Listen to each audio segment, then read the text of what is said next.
To begin. Are you watching closely? To begin. Clytus, I'm bored. How to start. What plaything can you offer me today? In Life Itself, a memoir, Roger Ebert begins. I was born inside the movie of my life. I was born a poor black child. The visuals were before me. I was born in it. The audio surrounded me. Molded by it. The plot unfolded inevitably, but not necessarily. I don't remember how I got into the movie, but it continues to entertain me. We all are born with a certain package. We are who we are. Where we were born, who we were born as, how we were raised. We're kind of stuck inside that person. And the purpose of civilization and growth is to be able to reach out and empathize a little bit with other people. And for me, the movies are like a machine that generates empathy. It lets you understand a little bit more about different hopes, aspirations, dreams, and fears. It helps us to identify with the people who are sharing this journey with us. Welcome to The First Syllable, the show where I am not yet writing a screenplay, but I'm putting together the ideas currently for the screenplay I want to write. A time loop story that references as many previously existing time loop movies, TV shows, stories, books, whatever, as I can manage. I might not reference too many anime stories. Say that up front because there's just a lot. I might not reference any comic books. Possibly Day Tripper, but that might be it for comic books. I know there's a few novels that are time loops, several of which are like young adult novels I haven't read, so I might not be familiar with them, but I will most likely reference Ken Grimwood's Replay because that's one of my favorite books. I've been rewatching TV shows and movies that are time loops, but one I wanted to talk about this week was subtext. Because what's the point of a time loop story? The point of a time loop story essentially is, it's a thing I referenced in my Groundhog Day Project blog a lot, is a book by Paul Hannum called The Magic of Groundhog Day, where he talks about a thing he calls the Groundhog Day effect, which is this idea that you start going through the motions of your life so routinely that there's no joy to it anymore, no spark, no energy, and you get in a rut. And in the case of like Phil Connors in Groundhog Day, being in that rut makes him kind of a dick. And in, for example, Mystery Spot and Supernatural, the TV show Supernatural, the episode Mystery Spot, the rut is that Sam is so desperate to make sure Dean doesn't die saving the world that he's looking past the important thing of saving the world, and he needs to be taught a lesson. In my story, Connor doesn't need to be taught a lesson, he just is stuck, because my subtext is more of an existential kind of deal. Knowing when you're going to die, because Connor is convinced that the end of the loop means he doesn't exist anymore, and maybe the universe doesn't exist anymore.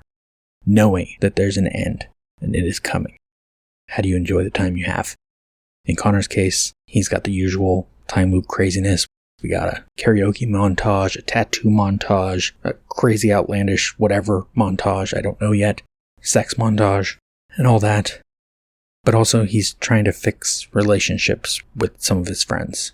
And in particular, the lead four, he and those three are, the beginning of the story is them.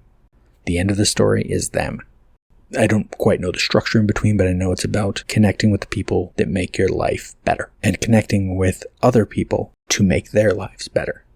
But also because it's a time loop and I have a tendency to put a political angle on things when I can, when I think of it. And I want this to have that, but it's hard to do in a time loop because I don't want, let me find something.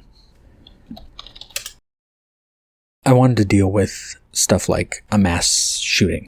That's a little bleak. That's a little dark. This is a tragedy. This is a drama. There will be funny parts, but it is not a comedy. But I don't know if I want to go that dark. So I have reference to a mass shooting, but it happens too far away, too early in the morning, and he cannot stop it. And so it's part of the drive to do better the rest of the day. Maybe. These are still all maybes because I haven't written this. I wanted to deal with the idea of a police shooting. And that I want to be local because I want him to be able to stop that. I want him to have to interact with those people. But then I'm thinking, you might not know all these, but we got Groundhog Day for a Black Man, Two Distant Strangers, See You Yesterday, both the short film and the feature, The Obituary of Tunde Johnson, even the Twilight Zone episode Replay, are all about a black man being killed by police. And using that in the time loop format is something that happens far too often. but I don't want to lump all those similar references into one moment of the story. But I may want to reference them using that specific part of the story. And so I want there to be references to, this is the hard part, is you write a screenplay, it might not get made into a movie for, years. And so you have to be careful about references. I got a feeling school shootings, police shootings, they're going to continue. Especially in this country, we are bad at fixing shit. We are bad at prevention. War in Ukraine. You put that in a script, people will believe it. It's what Russia does. They go after their previous states and bully them, and the rest of the world sits by. Timing-wise, I don't know what I can deal with things like recent overturning of Roe v. Wade, or other things the Supreme Court might do after. But I'd like to, because I want this to be more than just an experiment in how much I can prove I have managed to be completist about watching time-lapse stories and writing things down, copying and pasting into a notes file on my phone. I had a thought about a specific line earlier today. I haven't actually put this in my notes file yet. Where he's talking about, someone asked him, what have you learned going through this time loop? He's like, I don't necessarily know any more than you do. He's only getting an extra 4 years. He just happens to know when it ends.